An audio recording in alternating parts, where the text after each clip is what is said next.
And I will call this regular meeting of the Board of Education to order. We'll start with a roll call. Loriano Camacho, welcome as a new member. Nate Colborn, here. Joy Corona. Here. Mike Matz. Here.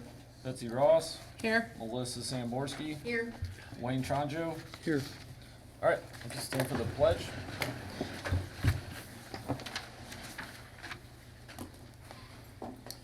I pledge allegiance to the flag of the United States of America and to the republic for which it stands, one nation, under God, indivisible, with liberty and justice for all.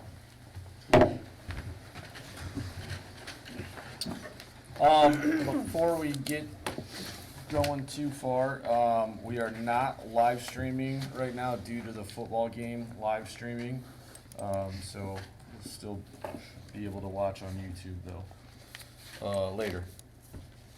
All right, consent agenda items. I have a few comments for the board about some of the items here. Letter F, the HRA vesting update. The current vesting schedule for the district's health reimbursement arrangement, one of our HRA acronyms is 0 to 10 years is 0% vested, 11 to 30 years is 5% vested per year, and 100% at age 55 in retirement from the district. So I'm recommending that we add 100% upon death in addition to the current schedule. Letter G is to add Dave Betts, interim business manager, as an authorized officer on our bank accounts. Letter H, there are several treasurer's reports in there. Kudos to Dave Betts for his work in reconciling our accounts dating back to last year. And he actually has several more months already done that I'll add to next month's agenda. It's a lot of pages, it's a lot of reading, so I want to make sure the board has adequate time to review that information. Letter I, the only personnel action I have here is the recommendation to contract with Dave Betts as an interim business manager. And then lastly, on J, professional staff contracts, staff were inadvertently given the raise twice, which wasn't what the Board of Education approved back in April. So kudos to Jamie and our business office for recognizing that mistake right away before any employees were paid. I did speak with legal counsel. The board has the right to issue the new correct contracts because they approved an increased percentage in April before the contracts were issued. So again, no professional staff member has received a check yet under that contract, so we won't have to deduct anything from future checks. So that's everything that I wanted to say about the consent agenda. Are there any questions? HRA vesting is the same as discussed at the working session, right? There's no change? I Yes. didn't see any, okay, that's fine. Did any of the professional staff actually get a dollar amount of what their increase was going to be, or Yes. they did? Yes. And I will update them tomorrow and Friday as people come in on what the accurate correct amount is. Back to your question, Joy. We have two HRAs. You're referring to the other one. So this HRA is the retirement benefit that the board added at the June board meeting of last year. At the working session, we discussed the 2024 health plan, which is further down the agenda today. There's an HRA for that. That's different. Okay, so we discussed the other, Yeah, that HRA is money that staff can use toward their deductible okay, on any given plan year. okay. I know it's confusing because they're Yep. the same acronym, but this is the retirement piece. Okay. Move to approve the consent agenda items. I'll second. Mike Betts, I took it as. All right, any other discussion? All right, all those in favor of approving the consent agenda items as presented? Aye. Aye. Aye. Opposed? Abstained? All right, motion carries. Announcements? I have two announcements. First, I want to introduce Mrs. Jessica Ramirez Johnson. She's standing in for Mrs. Phylon Scott while she's on maternity leave. So we're very lucky to have her to be able to help us out in the meantime. And then just sharing with everybody that we're welcoming our freshmen to school tomorrow for our freshman only day, and all students on Friday. So we're excited, and Mr. Kreil and the other employees here have done a great job getting the building ready, and we're excited to see them.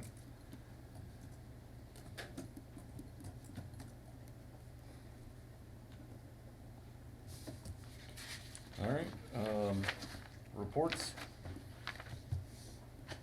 Is there any acknowledgements by the board? I just think, bringing back the teachers, I think we had more teachers come down this time than when we sent them off. So it was great to have a lot of them say thank you. It's funny because I don't think that's really a big spread, but they do, so. And I think the appreciation was well met, and it's kind of cool that we can be a part of that Exactly. Mhm. and know that we're welcoming them back and sending them off at the end of the year. I don't know if there's anything cool that day. Well, it was a very hot Especially the day. grill. I think Joy finally You have stopped to work the sweating. grill. Yeah, I, exactly. you know what, it was funny, we were all It out was, there. me The two and, boys did the, well, me and Mike Wayne. and It was Wayne fun. did the grill, but we all stood out there with Yeah. them and sweated. Yeah. Mhm. Exactly. But yeah, I put the pounds back on since then. All right, go ahead. Great job at the Panther Expo. Lots and lots of faces came through, so that's very, very cool. Anybody else? All right, leadership team? Yeah, with the back to school PD with the teachers, once again, thank you for the lunch. Like you said, you might have thought it's a huge treat for our teachers, and we appreciate administrators too, because that's one thing that we didn't have to worry about. So those 3 days were really a time to refocus and to begin a new year. You know, we had a theme of going back to the why. You know, why are we teaching? What is our method? What's our data telling us? And so hopefully we have that theme continuing throughout the school year of the why the decisions are being made from the principal's office to the superintendent's office to the school board to down to the classroom to the teacher. So really trying to create that theme throughout. So wonderful 3 days. Gave teachers a lot of opportunities to work with each other, work in their classrooms, be prepared. I think our teachers are ready. And you know, even seeing teachers all this week in their classrooms is a welcome sight. Panther Fest, once again, very hot, very, very large crowd, I was told. And I was told by the most important people, and that's who gave the cookies out. And so they made more cookies than they've ever had in their time. So I know I probably had one too many, but still, that told me there was a huge crowd with Panther Fest. Very exciting to see kids everywhere in the classrooms and throughout. So once again, thank you to everyone there. Also, Otis, we've had a lot of trainings. I'd like to thank Don Norick and his training team with our Otis gradebook with the standards base. We're getting that information out to parents. Letters have gone out. Corrections have gone out. We are going to stumble a little bit with the new gradebook. It's new. It's a change of system, but we really feel like the new Otis gradebook is started on the right foot, right path for our teachers, and we're excited for that. And then we're really excited, September 13th, we have all our seniors will be attending Gateway for a field trip. They leave Wilmot at 7:45 and we'll be back at 11:45. Great opportunity to get every single senior on the Gateway campus to start off the year, to refocus their why, and hopefully motivate them to say, okay, finish strong with a strong year. Also during that time, September 13th, they'll be introduced to the VIP admit. We did this last year where every single senior gets automatically admitted to Gateway. And so what Gateway has worked with us last year and this year, one of the few schools in the area, to make that process very easy and not very painful at all. So once again, our connections with Gateway are very, very strong, and we're looking forward to that field trip. As Mr. Krause said, I thought we had a great first 3 days with our staff. I do want to recognize some specific people. We do have an Otis teacher team that he talked about that Mr. Norick's been working with. And those teachers are Jackie Glover, Tracy Perkelly, Alicia Acosta, Tara Smith, and Amy Luxem, and they've done a great job just working with other teachers and helping us to prepare for the new grade book rollout. Jackie and Alicia also led an all-staff training during that day, did a great job with that. And then Officer Isaac and Mr. Bender discuss safety and security with the staff. Went through our emergency action plan so that our staff feels prepared, in the event that an emergency happens. We also took some time to introduce the Navigate 360 program. This is the online ALICE training, the safety program that we use, and we have all of our staff working through that right now so that they can correctly teach our students how to be prepared. And then we had 2 other teachers lead a session on prescribed warp, and that was Adrian Birch and Kia Square. And I love to see, teachers leading teachers. That's a sign of a great culture, and we're excited that they did that for us. I'm very pleased with what I've seen so far with our new leadership team and how we've merged that kind of teacher leadership model with mentoring roles of new teachers. I want to give a shout out to Mrs. Kim Christensen for her work with those new teachers. Recall also Mr. Crow recently presented to the board about our Care Solace program. This is that third-party specialist that can connect students, staff, and families who need mental health support with providers in the area. We have a lag sometimes of up to months when we try to do it. They can get things done in weeks, and we've already had a couple people enter the portal, and they're getting connected with providers, so it's already working for us. We're very excited about that. And just wanted to thank everybody for their work putting on Panther Fest, as they have said. I thought it was a great event, and an important one. People are excited to come back in the fall and walk the school, meet their teachers, see their friends, and all in all, it's just a positive thing, and I appreciate everybody's work to make that successful. Thank you. Question on one of your update items on the WUHS portal. Was that account creation information already shared with the families? A letter did come out, Mr. Nork, if there's anything else to that. Well, I have the one letter, and I should have asked this separately, I apologize, and it said that there'd be account creation information shared with you by Friday the 25th. So basically, we were able to, it's the student code. So the student code should be now inputted into Skyward. In your student portfolio. So directions for that, we still need to continue to pump that information. Okay, because I didn't see like the next step Yep, on how to correct, access that correct. yet. So that's forthcoming. Yep, finally, we got it, so we feel Right, good about right, that. okay. Now we gotta share it and get the word out more and more, correct? And Mr. Norrick does have a plan to create some short videos to help parents and students navigate that new platform. So that'll be coming toward the end of September, once there's actually grades in the system. Thanks. Thank you. All right, public comments?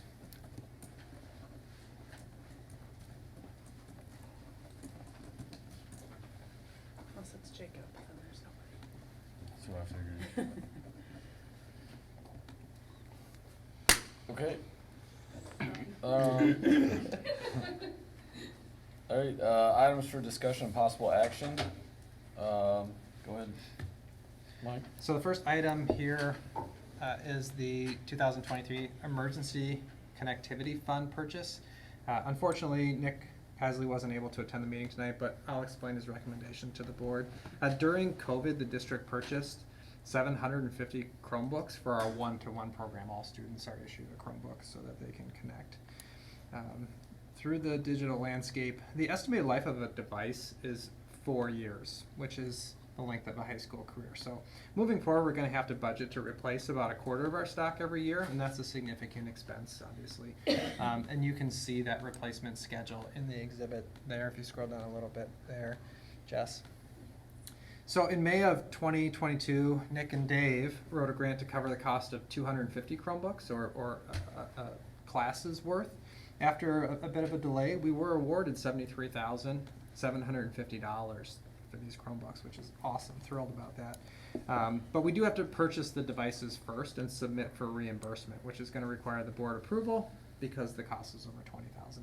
So the plan is to purchase these devices and shelve them until next school year, 24-25, and those will be issued to that freshman class because we're not quite at that point in the replacement cycle. that was previously developed. So this is gonna provide some relief to next year's budget. So essentially, looking for the board to approve that purchase in the amount of, 73,750. yep, 73,750, and then we will purchase the devices and submit for the reimbursement.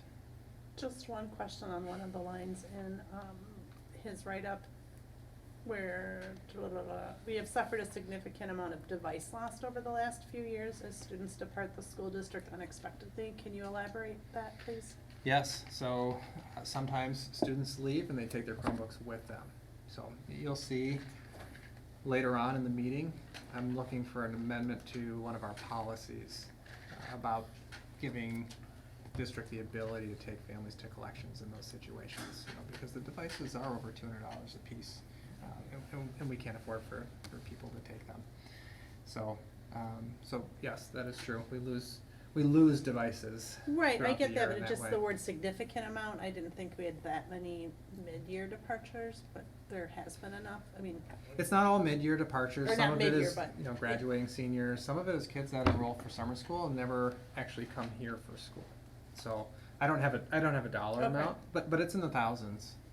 Five devices, you're already at $1,000, so. Okay, thank you. What's the significance of doing this early? Purchasing this and putting them on a shelf? We have to Expend spend the grant funds. money. Got it, okay. Mm. I thought that was it, but I just wanted to make sure. Yep, I believe we have until October. Does that sound right, Dave? So there's a time frame. To spend the emergency connectivity funds? Yeah, we've got quite a while. They just gave another extension on prior year's award, so we're good. Okay. So I'm looking for an approval to purchase these devices and then submit for reimbursement. Move to approve as presented. I second. All right, all those in favor of approving the 2023 emergency connectivity fund purchase as presented? Aye. Opposed? All right, motion carries. At-risk report? Okay, so recall that Courtney Youngblood presented the report at the working session, and it is up for approval tonight. She has added additional information per your request at the working session, so I'd like to invite Courtney to talk about the additions she has made to the report. Yes. It's the one on the right. Okay, thank you.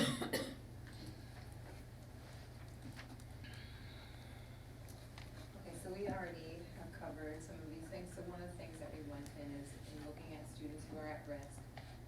When we were pulling data was, some of the feedback that we got was we wanted more data from previous years. So the first table is students who qualify under, so if you want to scan down a little bit. Yes. So the total count, this year has been the only year that I've seen that, right? So we didn't have it previously, so I don't have comparative data for that one. But for the 22-23 school year. So 34% of students, and we've looked at that one. And then in terms of dropouts, looking at students, we have those numbers on there from 2023 was 2, the year before was 0, 7, 5, and 1. And then credit requirements. So this one's a little tricky because during COVID, the credit requirements changed. So students, the credit expectation for a diploma lowered, where this year and last year, the credit requirements have returned to normal. So that's one of the reasons that I think we saw a little bit of a spike in some of the students that we see as being credit deficient, because they previously could graduate with 18. Not to say that at Wilmot a lot of kids did that, but it's an option that we've had. So, and then I added in our Wilmot Academy numbers in there as well. And so you can see that across the board, it was 5% last year, and then 3%, 3%, and 2%. And again, those last 2 years, 21 and 20, both were kind of COVID-ish years where we had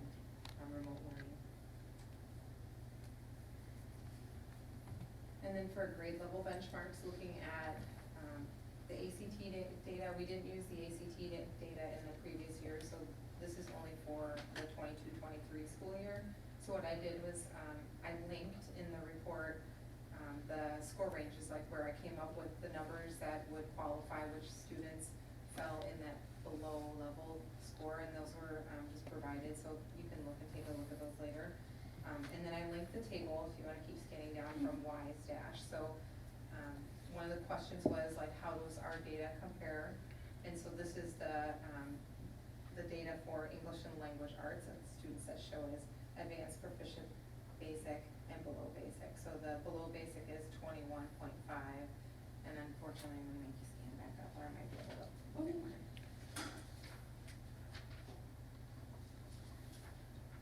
Our below basic, we had 22%, so right around the average. And then for math, if you scan lower down, it's 23 for us. And then you keep going down. Okay. Nope. Down. Okay. The next one. I'm trying to not make you go back up and down. Oh, okay. It's kind of like a bad joke, right? So if you keep going down, there should be more slides. There's another. Below table. basic There is it 33. Yeah.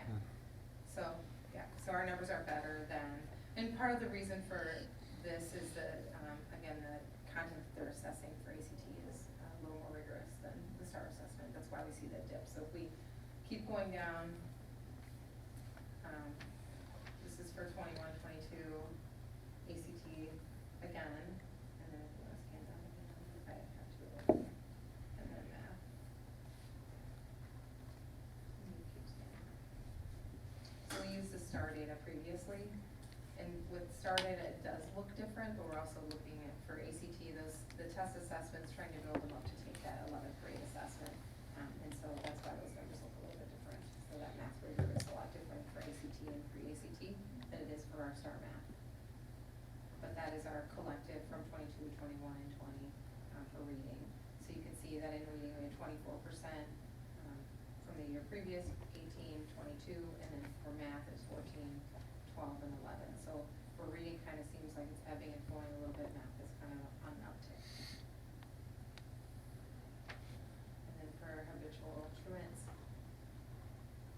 last year was 8%, the year previous 10, and then 8 and 3. And again, that 3% is hard to interpret because there's remote learning, and how we did attendance varied.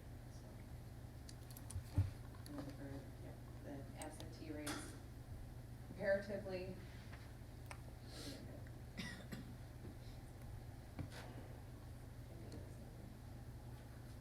the number of students suspended. For the 21 school year, that data was not tracked. But for 23, we had 11%, 22, 17, and then that non-tracking year, and then 20 was 4. And again, those 2 years aren't really a good comparison because of school closure and remote learning. We didn't really see as many features.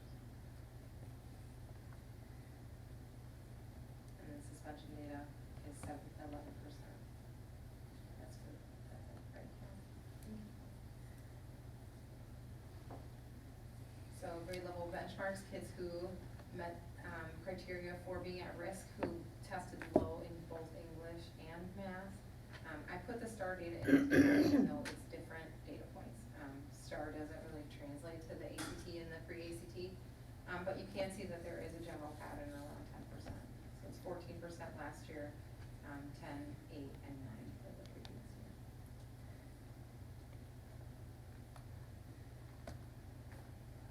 And so this is just looking at how many students we have that are at risk collectively. We just, it's so big, you're finding out. Can we go back real quick? Yeah. Just go back to the percentage, the 14%. Yep.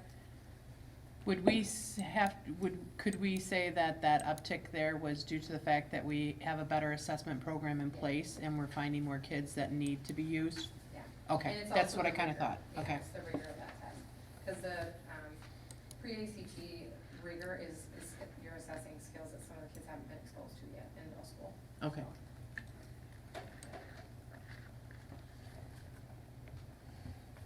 So these are kids who would qualify under the at-risk criteria. So last year was 150, about 16%, 118 the year before. 94, 13, 93, and 92. And again, those 2 years, the 21 and 20, are kind of hard to, our numbers aren't going to be exactly accurate because we don't have kids in the building and are not able to really work with kids to the same extent. So truancy behaviors, we're not going to have those indicators in here. And then we kind of cover this. Those are our universal supports. I won't cover them unless you want me to. Do you guys have any questions? Yes, I do. Well, first of all, thank you very much for normalizing the data. I think it's more understandable, and I think we get a better idea of the general perspective of the school in the case of the at-risk report and at-risk students. What I think my proposal would be is to challenge ourselves to improve those metrics, to see if we can deploy all of our thoughts and the knowledge that we have to improve these metrics and make the school, at least for the upcoming year, just slight percentage better in all ways. I'm not exactly sure if we need to create a scoreboard that we revisit on a regular basis, but that would be probably the idea of a challenge that we have for this team. I've actually been thinking about that since you suggested, us setting a goal at the last meeting. The challenge is that, some of these risk factors students come to us with. So we've already got kids coming through the door that already qualify for this based on how they performed in 8th grade. And some of them, don't go away. So if a kid's adjudicated, if a student has a child of their own, they're gonna remain at risk no matter what. So I think we need to focus on the ones that we have more control over, such as students falling behind in credits, right? That's something that we can adjust our system to help support. The other one, that I think is important that we really look at is the habitual truants piece. Because if we can get a student to start coming to school regularly, that's no longer a risk factor, right? Trying to figure out what's the reason they're not coming to school or reasons. So those are the areas that I'd like to really focus on. But I agree. I think this is really important data to look at and an area that we can make improvements in. No, I agree absolutely. When we work with people, we find their constraints, we find always the challenge. But I absolutely believe that there are some, like you're mentioning, that is worth our energy and our knowledge and our enthusiasm to make sure that they don't make it to the stats. I also think that we've purchased and brought things on board that are gonna help us, like in terms of supporting habitual truants. Care Solace is something that, even though it seems a little remote, by having a connection in the building and resources that aren't going to be, like, if you do need therapy, it's an outside therapist, so it really allows us to make those connections and it doesn't ruin relationships, right? Like, you don't wanna tell someone maybe what's going on in your family, but an outside therapist won't. There's a confidentiality clause, they're not gonna be telling the school unless it's a safety concern. And so we have that, and then also we've purchased iReady. So that's the other thing that I think is gonna be really beneficial for teachers, because the STAR data is good data, but iReady is really going to pinpoint and tell us in terms of high school level skills where kids are in their readiness for classes, so we can begin grouping and working towards. And with you looking at ACT data as well, I think that's really beneficial, because ACT is never, I'm not gonna say never, I don't believe that ACT is going away anytime soon. I won't say never, but I don't think it's going anywhere. And our students will be taking iReady for the first time, September 13th and 14th, and Mr. Norrick will be presenting that along with some other assessment data at the October meeting. I appreciate it, thank you. Yeah. It looks like a lot of hard work. I like data, so you gave me a good challenge. Courtney did put a lot of time into this, so Yeah. thank you. It looks That's it, a great yes. job. Thank you. So this is up for board approval. Is the potential metric or goal something that we would work into one of our strategic plan annual goals, so that it would be not lost that we wanna track that? Is that the best way to integrate it so we can keep, It might be. just so that we keep it on our things to revisit? It's a possibility. Well,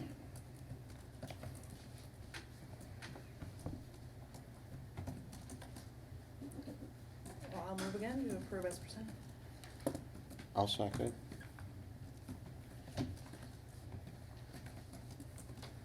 All right, any further discussion? All right, all those in favor of approving the at-risk report as presented? Aye. Aye. Opposed? Abstained? All right, motion carries. Okay, so the next item on the agenda is the seclusion and restraint report. This is also an annual report that must be approved by the board before we can report our data to the state. Several staff members are trained annually in nonviolent crisis intervention. We just had that training during our welcome back days. About 20 staff members participate in that. Those who work with the most the students who are have the greatest potential for having a crisis in school. And the idea is to prevent dangerous situations from happening and safely manage them when they do occur. We can't discuss the details of any incident to protect confidentiality, but I do want you to know as the board that we had 2 incidents last year, different students, that required restraint to protect themselves and others. So you can see, based on our year-over-year data, that it is pretty consistent as well. The goal is to avoid a crisis, and there's techniques that our staff employ to do that. Any questions about the report?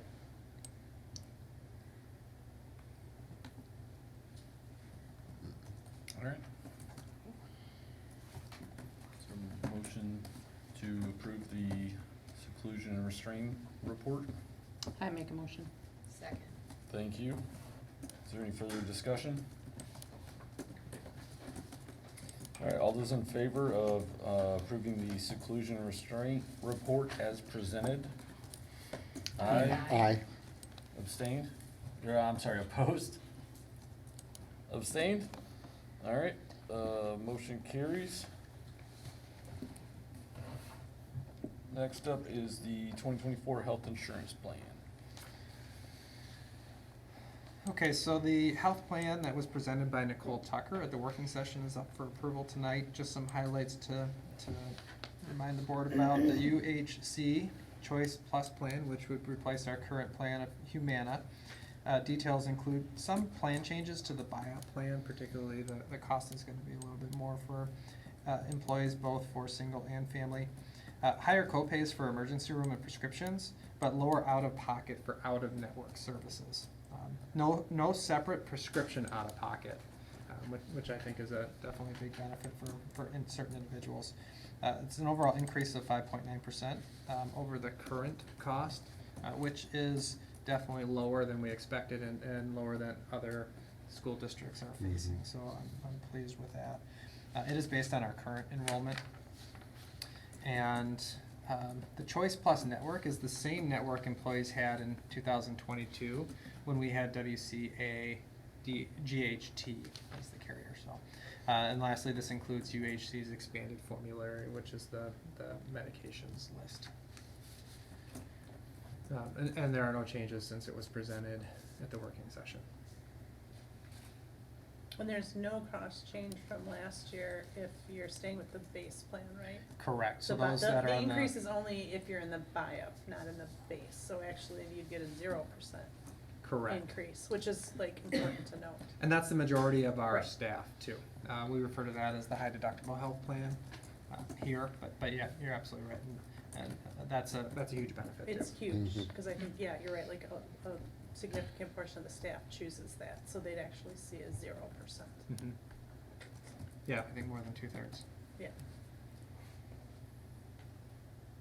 Pretty close to it. All right, any other questions?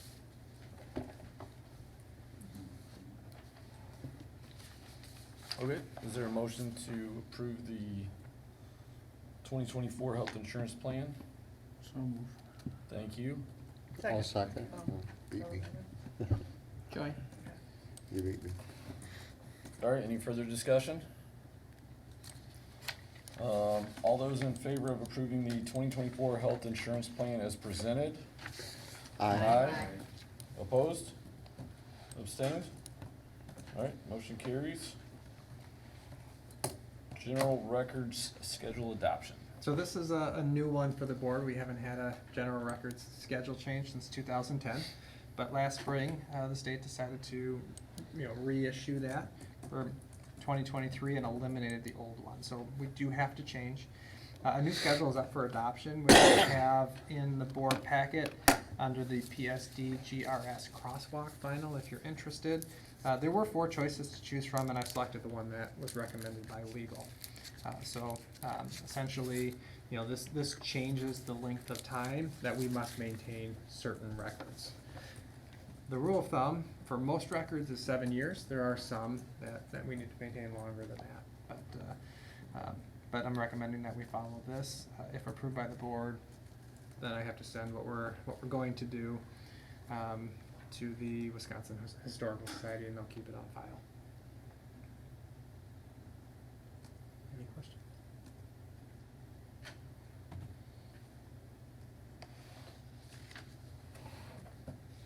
All right, go. I just said nope. All right, is there a motion to approve the general records schedule adoption? I make a motion. to Thank approve you. What's presented. Thank you. Any further discussion? L'Oreal. Okay. All right, all those in favor of approving the general records schedule adoption as presented? Aye. Opposed? Abstained? All right, motion carries. School perceptions, community survey. Yes, Jess, would you please open up the second file there? The one that has Community Survey Draft 5. So I'm excited to share this with the board. I've been working closely with both School Perceptions and Nexus Solutions over the last couple weeks to develop the survey that will go out to the community to determine what their educational priorities are and facility priorities. So this is kind of that pre-work to determine if we should go for referendum, and if so, how much the community would be interested in supporting. So I just kind of want to walk you through a little bit of this. So this will be sent to all district residents who have a mailbox or a P.O. box. And they'll have the ability to complete it in 2 ways. They can fill out the paper copy, and they can mail it in, or they can drop it off here at the school. Or there's a code, and they can do it online. If there's multiple people in the household that want to complete the survey, they can request additional codes from the school, and they can, complete the survey. So if there's a couple that live there, they can both do it if they want to. So that's how the survey is administered. Moving down to the second page there, Jess, the first portion is about operations. So this is similar to the operating referendum that the board had on the ballot last April. We didn't have sufficient funds to maintain operations for a long term in our school district. We still don't. So, we're at, potentially asking again. The idea here is to show them where that money is going, provide better clarity. There was some feedback that people wanted to know more about where the money's going, right, and how that's going to affect their taxes. So if you scroll up a little bit here, Jess, you can see the other way. I'm sorry. Scroll down. Actually, you can see the chart here. This property tax mill rates chart demonstrates what would happen to the mill rate with voter approval of the operating referendum. So you can see there is a dip between this year and next year, substantial dip, and then it goes up where it says $4.12. It's going to go up anyway because we've got a lump sum payment on our last debt. So that's kind of key here if you're wondering, why is it down and up? That's unavoidable. And then it would go down from there once we make that last sum payment. So even with the voter approval, you can see that the mill rates in 25, 26, and 26, 27 are substantially lower than last year's and every year before that. This is currently written for 3 years, $3 million a year. We're not tied into that as a board or district. We'll look at the feedback that we get from the community, and that can be adjusted when a resolution is written and approved by the board. So it's kind of that round number that is typically asked for in a district our size. Down below, if you go down to page 3 there, Jess, following here is a series of questions asking community members, if they don't support the referendum, what budget cuts do you think we should make? Because budget cuts will be needed. So you can see there's a series of things here. I'll be honest with you, none of them are enticing in any way. We certainly don't want to make any of these cuts if we want to provide, you know, a region-leading educational environment for our kids. But something's got to give, right? So if they don't support it, at least we'll know what's not a priority for them. This pink box here, it says, would you support the operational referendum as described above? It's got approval would result in an annual tax increase of, it looks like $93. Doesn't look like 93 cents. It would be $93 for every $100,000 worth of property. So if you own a $100,000 home and the referendum is passed, your taxes would go up $93, and it would stay $93 higher for 3 years.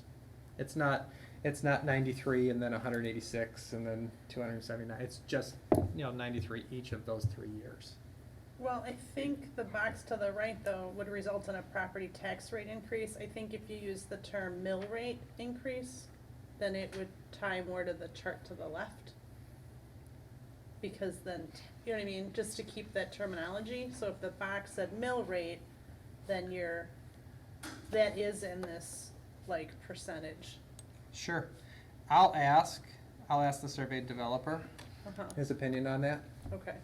Um, Because I yeah. see what you're property- saying. Yeah. it Or just- maybe we add the word mill in there so they know Or we're talking property about the tax same mill thing. rate, just Property so it tax mill rate. coincides, and then I think that clarifies the piece below better. And- Yeah, it is a little confusing, I think, if you're not used to looking at these numbers like we are. Why does it say 93 cents in one place and $93 in another place? Right. And that's because they're different ratios, basically. You know what looks confusing to me now that I look at this? I look at $2.54 up to $4.12, that's more than 93 cents, right? So I'm wondering if we could, without making it too confusing, have a divergent line right there that says, it would go to this without the referendum, right? Which would be a little, 93 cents lower, and then it would be here. So then it doesn't look so drastic of a change from 254 up to 412. Yeah, because the It really isn't 93 that cents would be drastic. added to what we'd already have to be at, but Right. you're right, so this is, So, because it would take effect 24-25, so we would have two Right. potential lines, with or without, right? Yeah, Yep. that's a good suggestion. I think that would help too, Dave, I think that's. Yeah, because Personally. they might be looking at that and saying, well, that's $1.58 or whatever that is, right? And the box says 93. Well, that's because of that lump sum debt payment, but the average person might not connect the dots there. Right. Well, and I don't think there's any data to explain it would go up without. I mean, there's no description, right, that says Mhm. that in here. On the page 2, on the cost-cutting options, and I almost wonder if there could be a question, did you realize that 22 staff were non-renewed? I mean, is it, That would be a good idea to put in. like, Yes. did you realize the actual effect of previously not passing it? Well, good to know. We are limited Right. in space. So I don't know if that Fits. provides information for the board to make a decision with the, you know, referendum question in the spring. I think it's a good parameter for people to understand the criticality of approving it. And we do have it at the very beginning of the I was survey gonna that we say, cut it's first First already two at the paragraph, top. page Right. 1. Should we highlight or bold it so it stands out more, if you didn't see that? Actually, I think that's not a bad idea. Because you just kinda read over it, and a lot of You do. people don't know that, and then they talk to me about, like, this is what we had to do, guys. And if we don't pass Where's it that again, we're gonna have to part do that more you're saying, things the that aren't first gonna make paragraph? it Punish happen. staff and other expenses. So, And people still think it's 22 teachers we let go. Correct, and I've told them, no, it's not. So And I've had to do that. I also missed that because it looked like the descriptor into the survey and the meat of the survey was following pages. So I almost wonder if, yeah, because I actually missed it. I looked right to the referendum funding. Right. Like that. So Yeah. I'm a failed skimmer myself, so. We can look at a way to emphasize that, so Correct. people know when they're reading it that we've already made substantial cuts. Yeah. Right, I just, Whether you yes, if we italicize can, it or bold it. Yeah, and it's already there. especially because you're asking for what type of cuts. So that's why I was thinking like somehow tying that in here, or even adding that sentence onto this page, or. Maybe in parentheses in that first box, 22 positions were eliminated for the 23-24 school year, and more may need to be Right, eliminated or something right, like that. just making it a little more succinct or. In that cost-cutting area, because reducing staff in these class sizes. Correct, I was looking at that box too. So, we've already increased class sizes by eliminating 23 positions. Should we increase class sizes more by By reducing. more positions? Right, Right. right, so really Somehow. selling home the impact, I think, Yes. on this cost-cutting option more than we already have by doing that. Okay. Expand that question. We really need to paint the picture of their impact so they fully understand what they're saying. Okay. I don't Appreciate wanna it. beat up the detail horse here, but, to your point though, about Melissa's point about the misunderstanding with still, it was 22 teachers, should there be in parentheses or something 11 teachers and? or I know don't how think important so. that is. And here's why. Every position that we cut affected operations in the building. Yes. Doesn't matter whether it's a teacher, a para, custodian, Yes. half a counseling position. You know, they all impact kids in some significant way. Yes. Mhm. So I don't want people to think in terms of teachers, because It's about all the one. employees are Yeah. important to what we do. I just wanna add, even Mr. Bender and myself today are still trying to figure out where these we're missing these bodies, these individuals that we had. We have to make different plans for study halls, for all their supports, and we're up against it. And so it's been a drastic impact on our staffing and how we support our kids. Okay, so moving on to the next page there, Jess, where it says facility plan. So this would give us data that would help us decide whether to have a capital referendum. So in terms of capital, we're talking about facility upgrades, maintenance of things, some potentially new additional things that would improve the building and the learning environment for kids. So the way this is structured is there's a base plan, that's the first part here. Those are the things that we absolutely need to do, okay? Regardless of whether we go for referendum and it passes or not, these are things that, if not taken care of, are gonna have a substantial impact on our building. Roofs, for example. Oh, right? sure, yeah. Piping, pumps, some of the sidewalks, asphalt, things like that, they have to be done. And if you don't do them, they cost more down the line, right? So there's the base plan here, which is $7 million to do all the work in that area. And then we've broken it down to additional projects. And the idea here is we're looking to see where the community's interest lies. They're broken down into certain areas. Electrical, we've got electrical things that need to be done. However, if the community is only willing to support so much money, there's things that are more important. You've got some exterior and site work. We're talking about doors, windows, masonry, those types of things. Athletic complex, the baseball and softball fields are a bit of a problem. We have to cancel games all the time in the spring. They're in poor condition. The way that area is, water sits right there, right in the fields. So a solution to that would be infields with synthetic turf. And then lastly, the career and technical education. You guys know that we have a very robust CTE program. So we're talking about your traditional quote unquote shop type classes. We don't call them that anymore because they're so much more than that, but we still offer, fabrication type classes, your woods, your metals, a lot of the construction, architecture, engineering design, things like that. Other things that fall in this area though include our culinary program, hospitality, CNA, things like that. Anything that is directly preparing kids for the workforce, giving them skills here that they can go and get a job with. Typically falls in that area. We've outgrown both the career and technical education areas and the culinary areas. The culinary in particular is kind of dated as well. I don't know if you've been in there in a while, but we've got very old cooking stations in there. So the idea here is, we know this is important to the community. Would they support expanding the CTE area so that we could add additional courses,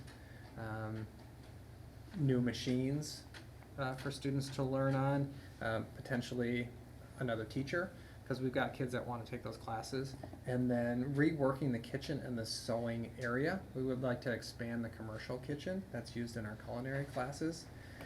It's big, but as I said, the program is growing, and we could use more space, and then pushing out the home style kitchens for the culinary classes, and then expanding the sewing area as well. We know that there's interest in those classes. We've added back fashion design this year. So that's what that question is about right there. Down below that, under funding support, you'll see it's broken down by the cost of those plans and then what the property tax impact will be. And this is where we try to find what's the community's threshold, how much will they support, and then determine what projects to do from there. Below that, we've got a couple questions about the school. There's an overall satisfaction section here and how people would rate the school, and then they've got an opportunity if they want to add a comment or tell us what they think is unique and special. And then there's information about the respondents so we can better understand who's completing the survey, where do they live, whether they have children or not, and how they want to receive information from the district. And we'll utilize this information with future communications. And then at the very end, just a notice here that we're going to have upcoming informational meetings this winter, and where they can find information about that.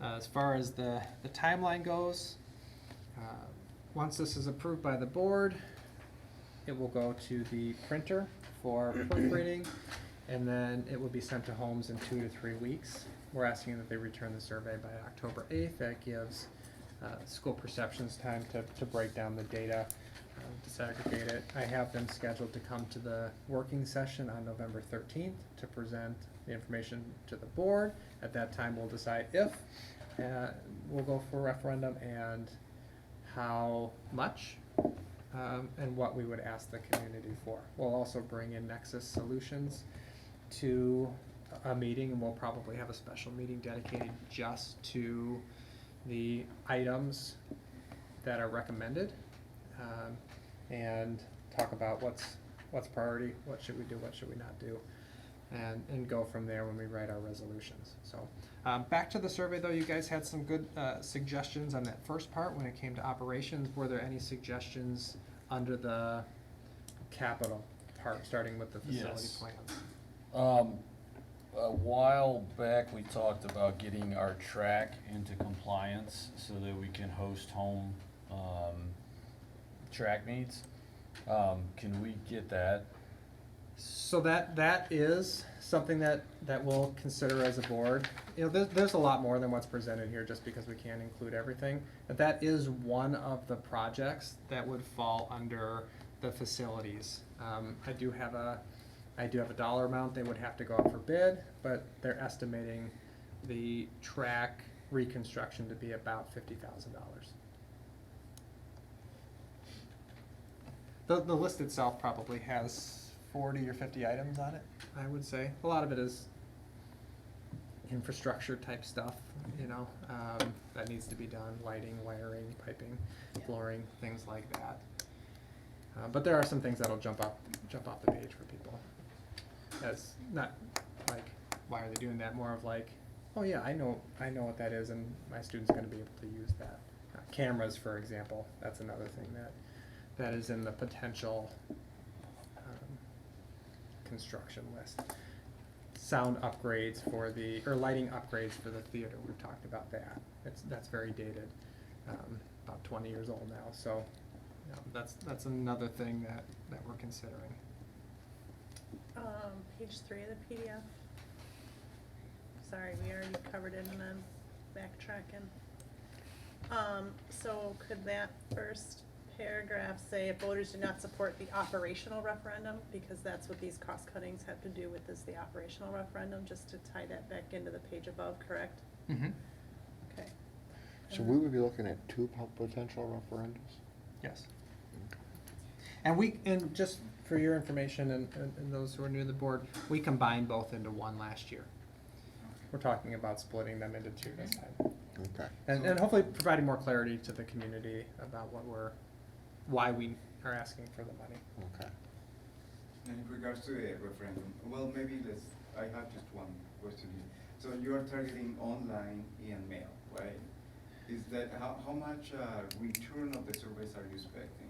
Is the company providing some sort of general approach or estimate of how much of the people are gonna actually fill it out via mail and return it back? Yeah, that question came up in the working session. Didn't I say 33%? I was gonna say, I I thought was they gave thinking it. 30-something. Yeah, I they thought gave a 30, number. I think they did. Mhm. I just don't remember. I think it's the low 30s, which is, you know, It's not bad. He did tell us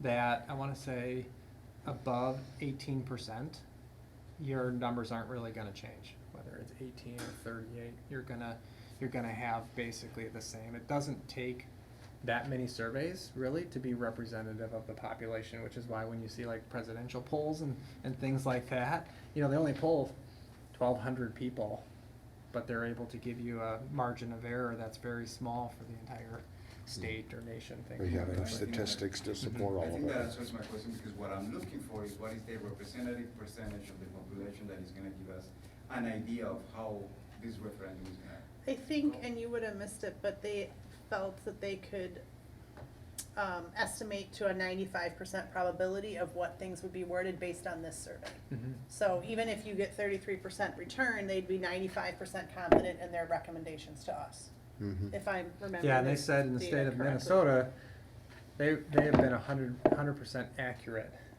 Mhm. for as long Right. as they've been doing it. So the firm itself touts high confidence in the results provided when they run these surveys. What is the roadmap for that referendum? Just first send the survey, get the analysis, or what? How do we want to get there to a positive outcome in the referendum? Well, The strategy. we'll probably spend a whole meeting talking just about briefly, that, but just Well, kind of. If it's easier, maybe we can have maybe one or two slides next time, and then we can just talk a little bit about that. If it's easier. Yeah, so we'll probably talk about it in October. So basically, we'll get data from this, that'll help us make a decision on whether we're gonna go or not, and if so, how much. Then we'll bring Nexus Solutions in, if we're gonna go, and they'll help us to decide what projects we'll do based on the survey information. From there, we'll work with our legal team to write resolutions, which is the actual wording of the referendum or referendum questions. Mhm. And then that'll be approved by the board somewhere in the window of November to December. I believe it has to be approved by first or second week of January to be on the February ballot, but we'll make sure we give ourselves plenty of time. We'll get it done before the holiday break so that, there's, nothing gets lost in the mail. There's no delay, we'll be adequately prepared. From that point, we'll talk about communications. So what are our strategies going to be to make sure that all of the voters in the community know, we're going for referendum and why and what we're asking for. So that'll involve Nexus's team as well. Last year we worked with DD Communications. They are a communications firm. Part of the package that the board approved with Nexus was they have a promotional team. So they'll attend meetings that we host for the community, for example. They can supply resources for people. So, you know, they can see parts of our building that are crumbling by looking at posters and brochures and things like that, you know, without having to take a tour, things like that. So, you know, at that time, citizens can decide if they want to form committees, yes or no committees, and they work independently from the school. We are obligated to provide them with factual information, and we certainly will, regardless of how people feel about it. We'll provide them with factual information. You know, we can attend their meetings, that sort of thing. We'll talk about what you may or may not do as board members. Certainly as citizens, you retain that right when you're not sitting in your board seat. So it just kind of depends on where you are and how you're representing with what you're able to do. So that's kind of the rough timeline of how things will go. And then the February election, primary election, which the board has kind of given a preference to, is February 20th. That can change if you decide, you know what, we want to do this, but we're going to wait till April. You know, then it's the first week of April. I think it's the 2nd this year, whatever that first Tuesday is. That would be the day. We are only allowed to ask 2 questions per year. So if we ask them both in the spring and they fail, we can't go back in November and ask again. So that's important to know. You gotta hit the nail in the head. That's the goal. You know, we got great feedback from people after the first one. We tried to ask anybody and everybody who was willing to give an opinion. And we've taken that into consideration, and we're making some adjustments to what we're doing. Alright. I had more, I wasn't done, sorry. On page 5 of the PDF, so again, adding the capital referendum could be expanded, since we have 2, I think wherever we can add the funding support, I think it's after that. Oh no, is it on top of that page? Yeah, scroll up, additional projects. So like here, so in these paragraphs, just to clarify each page, if it's a page just on operational or capital, if we could put that there. We can do that. And then similarly on the following page, so this referendum support, this table, I believe, just has to do with these capital tax impacts. So I don't want that to be confusing, right, because we already asked for this separate question. So again, highlighting that this would be resulting from the capital improvements, because it just says property tax impacts. I think it's clear. You know, we're talking about the specific projects above and what they would cost. Right. And then I personally would like, for the athletic complex, if it was 0.75 million, because it looks awkward in the table and in the pink box when you have everything else in the millions, and then you have the 750, so I don't know if it might be visually cleaner to keep it all the same formatting. 0.7 doesn't make sense to me. 0.75 million, or No. 0.75. I like that number, I look at. You like that and better? Yeah. I don't have a Okay. math brain, I have a 4-year-old teacher brain. So I gotta keep. I think this is clearer too, Right. yes. That's too fancy. Because if someone misses the point, they'll think it's, Yep. Yeah, in math, it's Yeah. usually 0 point, right? Yeah. Right. No, it would be 0 point, but yeah. Yeah. No. you know, where we ask about their preference for future information, where you have like email or text, can you put a line there where they could actually fill one in? Yeah, it's under other. They'll be able to add something there. You see where there's a colon? Uh-huh. They should be able to add But that whatever they doesn't want at that direct point. me to do that. If we could maybe say, you know, maybe put a line there or something that shows that you're Like asking them. Add a blank so Yeah. it's more clear. Yeah, Yeah. we could probably do that. Because again, I think we should collect emails, Twitter account, I or think whatever I'm- numbers and all that. Yeah. For, again, future promotions. Sure. Okay, good suggestion.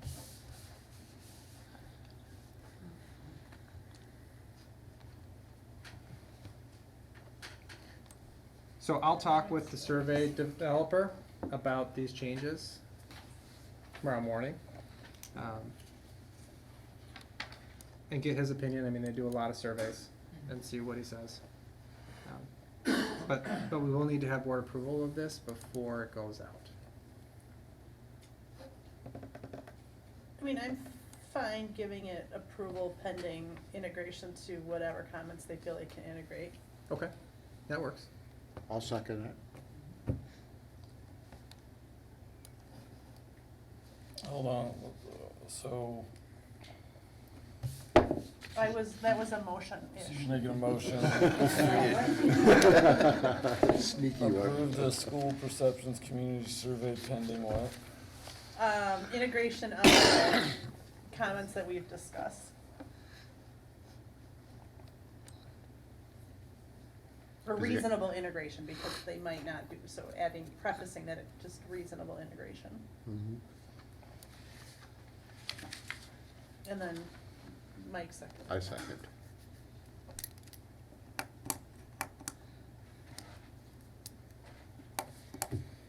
All right, any further discussion? Can I make a comment? Yes, you can. All right. I think this is a great direction because Randall did this. They went through and they cut down to where the people had ownership and it passed. So I think this is gonna really smoke us out of the park. Mhm. And I'm really excited. So good job. I Thank like this very much. Cause we had all of the things and we just got down to all of the air conditioning and the heating matching and safe offices. Okay, fine. But at least it passed. So, Mhm. and took care of what we needed. So let's do it. Thank you. I'm definitely a fan of the survey and how it's Yeah, we worked out. can never be over-prepared, right? Oh. Mhm. Okay, any other discussion? Thank you for your comments, and questions. All right, all those in favor of approving the school perceptions community survey pending reasonable integration of the comments discussed? Aye. Opposed? Abstained? All right, Nate, I do apologize. I have to step out for a second. yeah, no problem. I'll take votes for you. Thank you. Ooh, don't fall. That might be my fault. Oh, We will. We'll go through them all. Dick kill you. Okay, the last open session item here is the first reading of several policies. For those of you who are fairly new to the board, we use Neola as a company that reviews our policies regularly and makes recommendation for changes based on a number of things. A lot of them are legal, the changes in the state law, federal law, or case law. Sometimes, there's lawsuits that result as because of holes in policy or wording in policy, and they recommend a change to prevent further lawsuits from happening, that sort of thing. So, and sometimes it's just, the world's changing and we need policies where we haven't had them before. So, I'm gonna go through this list here and point out the notable changes. As you'll see, the wording is the same, or very, very similar for a lot of these policies. They just have minimal changes, and I'll point out some of the ones that have major overhauls. And I'm just gonna kinda go through the list because there's several of them, but if you have any questions as I'm going through, stop me and let's talk about it as we're talking about that policy rather than waiting till the end and kinda going back, okay? So the first one, 0142.1 electoral process. Basically, it's updated to clarify the requirements of a qualified elector to file the declaration of candidacy, as well as incumbents seeking re-election. And those legal citations have been updated as well. Policy 0144.3, conflict of interest. Language was added to this policy just to clarify that board members may not also serve as paid employees of the district, but there is now language providing for the opportunity for board members to serve as unpaid volunteers. My understanding is this came out of a district where there was a board member who wanted to be a volunteer bus driver. You're correct. Yeah. The next one, policy 0164, meetings. This is a new one, and it's a consolidation of 4 other policies that speak to meetings, so they're just condensing those basically all into one. Policy 1260, incapacity of the district administrator. What this one is saying is, there's new language added that gives the board president authority to delegate necessary administrative actions prior to the appointment of an interim district administrator, should the current district administrator be incapacitated. So, you can't necessarily appoint somebody the very next day. There might be, a time lag there. That would give the board president the ability to delegate to the principal or the business manager, whoever the appropriate administrator is, the responsibility for certain actions. The next one on the list here, this is really 3 policies, and there's 3 because there's 3 categories of employees. You've got administrator, you've got professional staff, and then you have support staff. And they're almost always identical when there's a policy that applies to all 3. Criminal history record check and employee self-reporting. The language in this has just been revised to be more clear. The same thing that we saw with the meetings policy, we see with the Section 504 ADA prohibition against disability discrimination. So those are rescinded and now included in one policy. So again, a consolidation of policies. The criminal history record check and self-reporting, so it says it's been revised for greater clarity, but recommended but not required. Mm-hmm. You were talking about recommended change.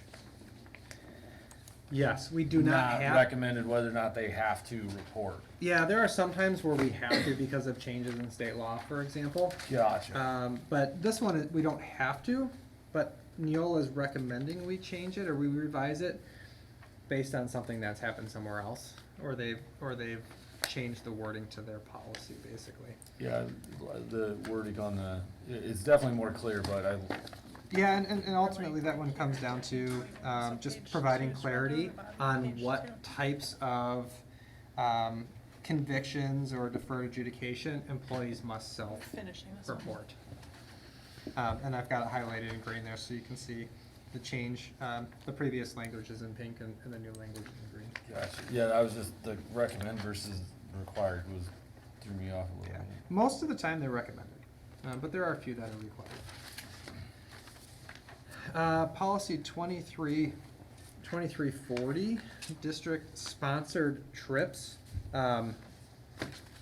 So this policy here has now put a standalone section for non-district sponsored trips.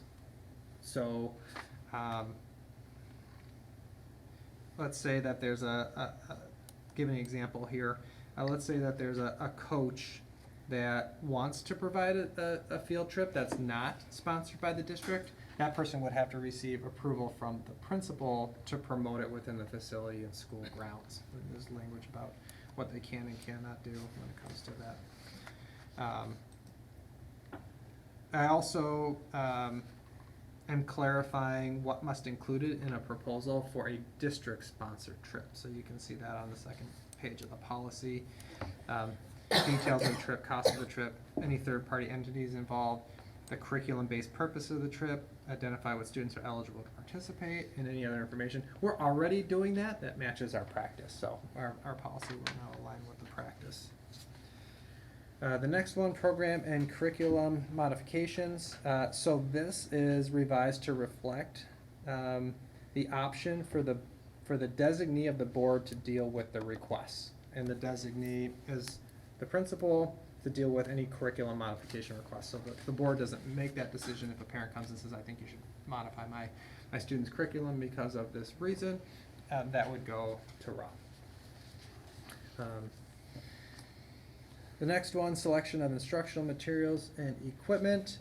This one, it's basically differentiating between the official curriculum materials provided to the students and teacher-created lesson plans, assessment tools, worksheets, things like that. So, the teacher has control over what their lesson plans are. It's not necessarily district-issued curriculum that's approved by the board, like a textbook might be. So just providing clarity of language there. Policy 3139 and 4139, staff discipline. This one has added language that references the Garrity warning. So basically the Garrity warning, kind of think of the Miranda rights that a policeman might give to somebody suspected of a crime. So as the employer, we have to provide a Garrity warning if we think that a staff member is involved in a crime when they're questioned. However, that doesn't transfer over to a court of law. That's for an internal investigation. So, and we're talking about somebody's employment. And if they refuse to answer our questions, then they can be terminated for that. So there's language added to that. The next one, policy 4430.05, nursing mothers. This has been rescinded, and you'll see later in the packet there's a new policy regarding nursing. Policy 5113, open enrollment program. Language was added to this that gives authority to terminate open enrollments based on habitual truancy. So, you know, a student open enrolls here but doesn't come regularly. We can terminate that mid-year. That's already our practice. So that would align with what we currently do. 5200, attendance. Revisions to this policy clarify the types of student absences that require written approval. And this is in statute. It varies on how this is enforced from school to school, but we can enforce that, you know, a parent provides written notice of an upcoming absence for certain types per this policy. This is included because our attendance is not great here, and we'd like to see it improve, and I think it's really important, you know, that we're following state statute when it comes to those things. I will say, Wisconsin law is very liberal on allowing for parents to excuse students. It doesn't change that. This policy doesn't change that, but it does require they provide notice for certain types ahead of time. And written includes email because that's kind of the direction that. Yes. Okay. Yep. Policy 5250, program or curriculum modification. This one is rescinded because it has now been moved within policy 2451.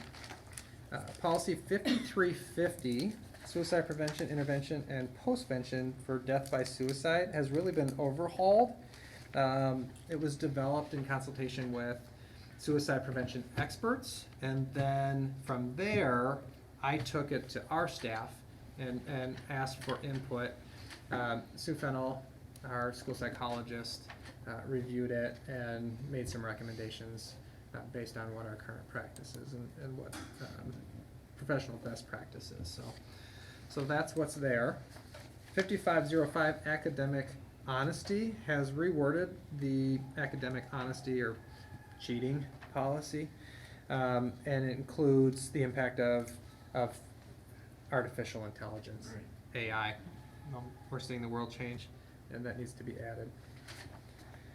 Policy 5517, student anti-harassment, has been revised, and that also now includes that Garrity warning piece that we talked about a moment ago. Policy 5530, student use or possession of intoxicants, drugs, or paraphernalia, was updated because chemists all over the world are experimenting with hallucinogenic drugs, and we're trying to keep up. I think this is one you're going to see probably revised every 6 months to a year as new products come on the market, often legally sold over the internet, or perhaps in neighboring states, which we're very close to. So it's just updating the language on that. Policy 6151, return outstanding stale checks. This defines the uncashable period to 180 days. We had a choice of 180 days or 6 months. Felt they were pretty close, so we went with 180. 6152, student fees, fines, and charges. This one is not from Neola. This is one that I'm recommending. We talked about the cost of stolen Chromebooks earlier. Basically, this is giving the business manager or the district the authority to utilize collections services. Kind of give you an idea. how this would be implemented, we would only utilize this policy with families who are not returning to the district. So we're talking about graduated seniors, we're talking about open enrolled students who are not re-enrolling. We're talking about families we know who have moved out of the area, and they owe money. We have over 20 students in this situation right now that owe the district about $4,200 from last year. We know we're not coming back, so we want to have a mechanism to reclaim that money. So that's what this is. Policy 8310, the public records policy, has been revised. And really, this is referencing what you approved earlier in the meeting. So I don't think we really need to go through that. Basically, that general record schedule is good. Policy 8913, Section 504 ADA, prohibition against disability discrimination in employment. This was a consolidation of the other policies that were earlier in the packet here. In addition to consolidating the policies, there is some new language that clarifies the role of the employee and the employer in the accommodation process. And it replaces the timeline for an investigation. And it also removes the word hearing and changes it, I think, to meeting, because it's not really a hearing, and that kind of has a negative connotation to it in certain circumstances.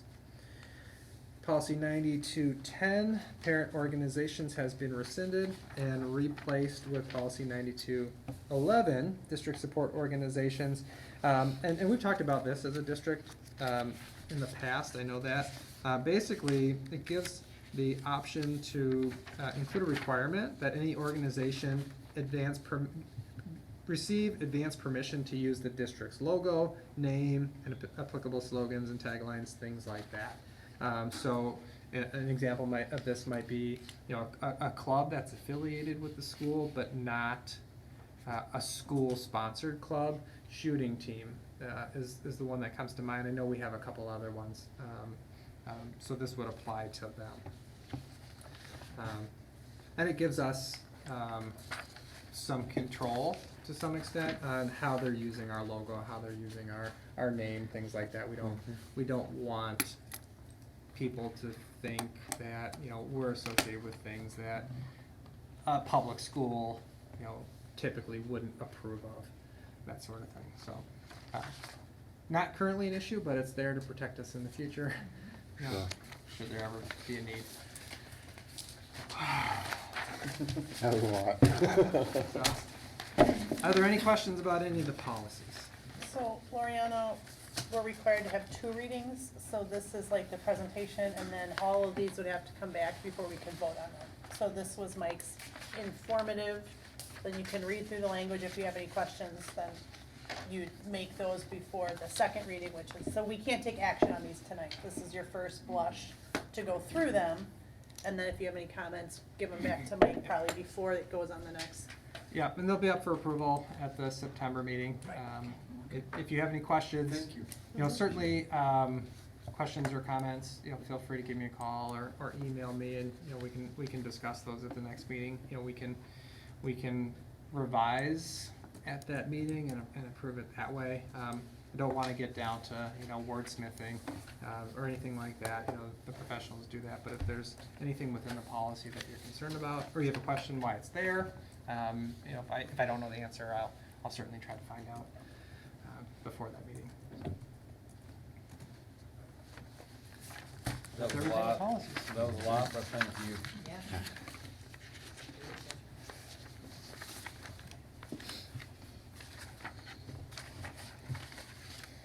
All right, next up, does anybody have any other questions, anything, policies? Okay, next up is, I will make a motion to convene into closed session to discuss and take action if appropriate concerning administrator employment, or resignation. So we'll take a roll call vote to convene into closed session. Loriano Camacho? Yes or no? Yes. Nate Colborn, yes. Joy Corona, Yes. Mike Matz, Yes. Betsy Ross, Yes. Melissa Samborski, Yes. Wayne Tronjo. Yes. All right, let's take a 5-minute break and then we'll convene into closed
All right, Good to Jacob go? gave us a thumbs up. Yep. Yeah, he found us. All right. All right, so somebody wanna make the motion or? I make a motion to approve, Accept. approval to accept resignation as presented and discussed in closed session. Second. All right, is there any further discussion? Okay, all those in favor of approving the motion to accept the resignation as presented and discussed in closed session? Aye. Opposed? Abstained? Aye. All right, motion carries. I'll make a motion to adjourn this, meeting. Second? Nope. We gotta go back into closed session. No. We're out. Are we doing, it's on the thing here. Are we doing an evaluation? Oh, that was, No. mm-mm. Where does it say that? No, I haven't received my evaluation yet. That's what we're supposed to do tonight. It's not on there. No, I thought it was down the way. Isn't that the next? Oh, we did that last week. Yes, Or, we did. But we, We discussed it. right. But it's not on the agenda. It's not on the agenda. No. You're right, there, we had talked about presenting to him tonight, but it's not on the agenda. No, there's no number. Okay. You wanna redo I that, just- Nate? Well, I don't think he can, Oh, because it's didn't. not on the agenda, Okay. so, No, I meant as Okay, oh, then- I'm sorry. Then I move to adjourn. Second. Mike had seconded that, Mike. okay. Scared as ween. All right. All those in favor? Aye. Opposed? All right. I thought I saw it Thank on you very much. Alrighty. Thanks, Jacob. Thank you. Thank you.